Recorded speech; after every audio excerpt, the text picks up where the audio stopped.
सियासत में देखिए आरोप प्रत्यारोप आम बात है, लेकिन जब किसी बड़ी आतंकी घटना का इस्तेमाल कर एक पूरे धर्म को आतंक से जोड़ने की कोशिश हो, जब कोर्ट से सच सामने आए और फिर भी सियासी बयानों में जहर कम ना हो, तो समझ जाइए कि मंशा सिर्फ राजनीति की नहीं, समाज को बांटने की भी है।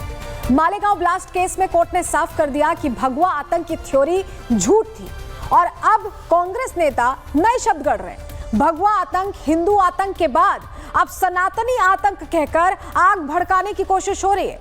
कैसे फेल नैरेटिव को फिर से जिंदा करने की कोशिश हो रही है, अब आपको बताने जा रहे हैं। जिन्होंने भगवा आतंक की थ्योरी गढ़ी वो अब उसे हिंदू आतंक या सनातनी आतंक कहने की सलाह दे रहे हैं। कांग्रेस नेता पृथ्वीराज चौहान ने कहा कि भगवा शब्द का इस्तेमाल ना किया जाए, लेकिन सवाल यह है कि क्या यह बयान उस पुरानी थ्योरी को फिर से जिंदा करने की कोशिश नहीं है तो और क्या? सवाल यही है, क्योंकि भगवा शब्द का इस्तेमाल ना करे कह रहे हैं पृथ्वीराज चौहान। कह रहे महाराष्ट्र के लिए भगवा एक पवित्र शब्द है। छत्रपति शिवाजी महाराज का झंडा भगवा था। भगवा संत ज्ञानेश्वर संत तुकाराम का रंग था और ऐसे में भगवा आतंक नहीं हिंदू आतंक कहें, भगवा आतंक नहीं हिंदू कट्टरपंथ कहें, ये इस तरह की बात कर रहे हैं। भगवा आतंक नहीं बल्कि सनातनी आतंक कहें, यानी नए सिरे से इसे नए लबादे में एक तरह से उड़ाकर सामने रख दिया जा रहा है जनता के सामने और आग लगाई जा रही है फिर से। मालेगांव केस में कोर्ट के फैसले ने कांग्रेस के भगवा आतंक वाले फर्जी नैरेटिव की पोल खोल दी थी, लेकिन फैसले के बाद कांग्रेस अब भी रुकने को तैयार नहीं है। एक के बाद एक नेता वही पुरानी लाइन दोहरा रहे हैं, जैसे ये कोई संयोग नहीं बल्कि सियासी प्रयोग हो। वोट बैंक के लिए तुष्टीकरण का जहर फिर से बोया जा रहा है। क्या भगवा को आतंक से जोड़ने की साजिश अब भी कांग्रेस की विरासत का, सियासत का आधार है?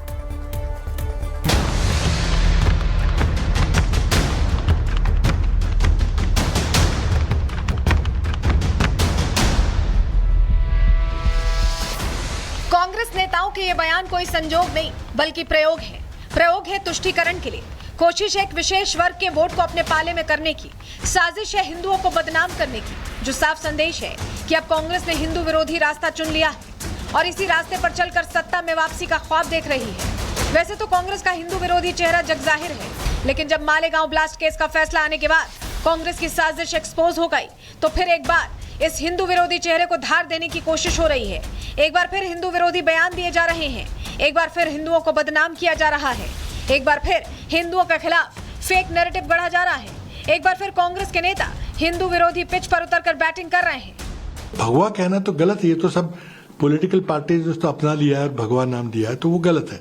अगर आपको किसी धर्म का नाम लेना तो हिंदू टेरर कहिए, हिंदू फंडामेंटलिस्ट टेरर कहिए, सनातनी टेरर कहिए, लेकिन भगवा न करिए। तुष्टीकरण की सियासत में पैर जमाने का ये कांग्रेसी पैतरा नया नहीं है। कांग्रेस नेता पहले भी ऐसे ही हिंदू विरोधी राजनीति को हवा देते रहे हैं। पृथ्वीराज चौहान का बयान इसी बात की गवाही है, लेकिन अब बीजेपी आरोप लगा रही है कि कांग्रेस का आधार अब समाप्त हो चुका है। ये वो बहके हुए लोग हैं जिनका आधार भी समाप्त हो चुका है, जिनकी पहचान भी समाप्त हो चुकी है। और खुद इनके नेता राहुल गांधी जी ने कहा है कुछ हमारे वहाँ लंगड़े रेस के घोड़े हैं जो बेकार हो चुके हैं, जो उन्होंने कहा कि हमारे वहाँ कुछ ऐसे हैं जो केवल बारात में नाचने के काम आते हैं। ये इस प्रकार की प्रवृत्ति वाले लोगों को उन्होंने परिभाषित किया है। अब ये दोनों में से कौन कैटेगरी है मुझे पता नहीं, लेकिन ये इनकी जो सनक है वो कहते हैं कि हिंदू सनातन आतंकवाद। अरे सनातन आतंकवाद हो सकता है? सनातन तो चींटी पे पैर के नीचे ना आ जाए उसे इशारा देता है, वो पीपल दिख जाए तो हाथ जोड़कर कहता है ब्रह्मदेव बाबा रक्षा करना, गाय का माता है, शेर भी दिख जाए तो कहता है ये माँ दुर्गा की सवारी है, और नाग दिखाई पड़ जाए तो दूध का कटोरा रख के कहता है हे नाग देवता मेरी रक्षा करना। भगवा और सनातन ये आतंकवादी नहीं हो सकते। इनका आतंकवाद के साथ ना कोई रिश्ता पहले था और ना अब है और ना आगे भी होगा कभी भी। ये दोनों बहुत पवित्र शब्द हैं और आतंकवाद जो है बहुत ही नापाक शब्द है। इतना ही नहीं, बीजेपी नेताओं का आरोप है कि कांग्रेस ने हमेशा से ही हिंदुओं को बदनाम करने की साजिश रची है, जिस पर कल हाईकोर्ट के फैसले ने ऐतिहासिक तमाचा लगाया है। कांग्रेस पार्टी के द्वारा जो कुचक्र रचने का कार्य किया गया, षड्यंत्र करने का कार्य किया गया, हिंदुओं को फंसाने का कार्य किया गया, सेफरान टेरर, हिंदू आतंकवादी, ऐसे शब्दों को गढ़ने का कार्य किया गया। मालेगांव मामले में कोर्ट के फैसले ने कांग्रेस पार्टी के मुंह पर एक ऐतिहासिक तमाचा मारने का कार्य किया। साफ है कि जिस थ्योरी को कांग्रेस तुष्टीकरण के लिए इस्तेमाल करती रही वो अब एक्सपोज हो गई है। जिस आतंकवाद को हिंदुओं का नाम देने की कोशिश करती रही वो अब सामने आ गया है। और अब सामने आ रहा है कांग्रेस नेताओं के बयान भी ये बताने के लिए काफी है कि भगवा आतंकवाद की जगह हिंदू आतंकवाद का नारा लगाकर कांग्रेस एक बार फिर सत्ता की नाव पर सवार होना चाहती है और इसी को लेकर अब बीजेपी हमलावर है। Bureau report, Republic Bharat. Devendra Fadnavis ने कहा कि ये सिर्फ साजिश नहीं थी, ये कांग्रेस का हिंदू टेरर फॉर्मूला था और ऐसे में अब कांग्रेस को जवाब देना चाहिए कि आखिर भगवा को आतंक से जोड़ने का आदेश किसने दिया था। ये जो 2008 का षड्यंत्र है ये सभी के सामने अब खुल चुका है और उस समय की जो सरकार है इस सरकार ने वोट की राजनीति के लिए हिंदू टेरर और भगवा आतंकवाद ये शब्द तैयार किए थे।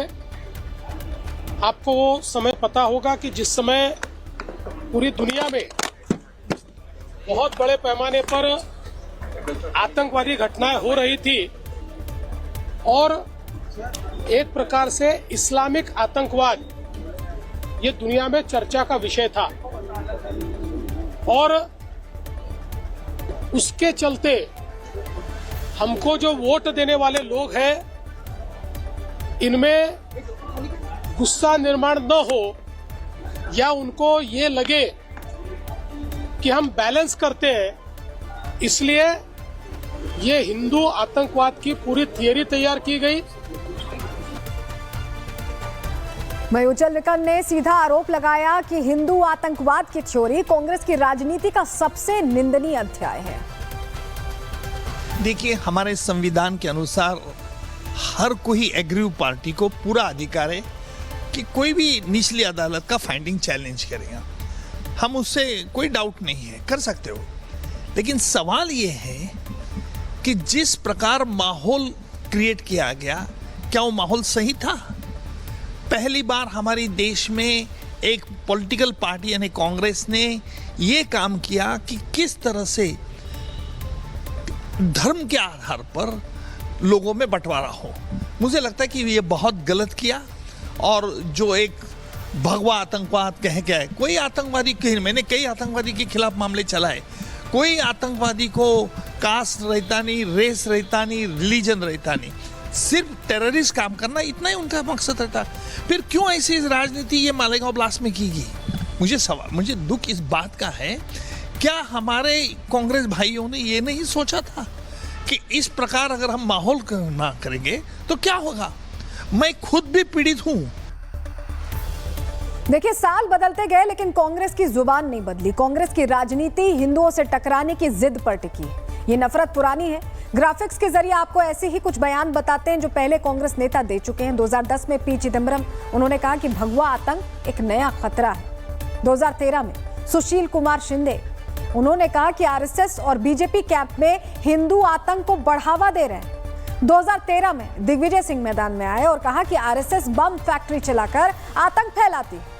2024 में राहुल गांधी ने कहा कि अपने आप को हिंदू कहने वाले हिंसा और नफरत फैलाते हैं, लेकिन ये सभी नेता हिंदू थे, उसके बावजूद हिंदू विरोधी बोल इनकी तरफ से देखे गए।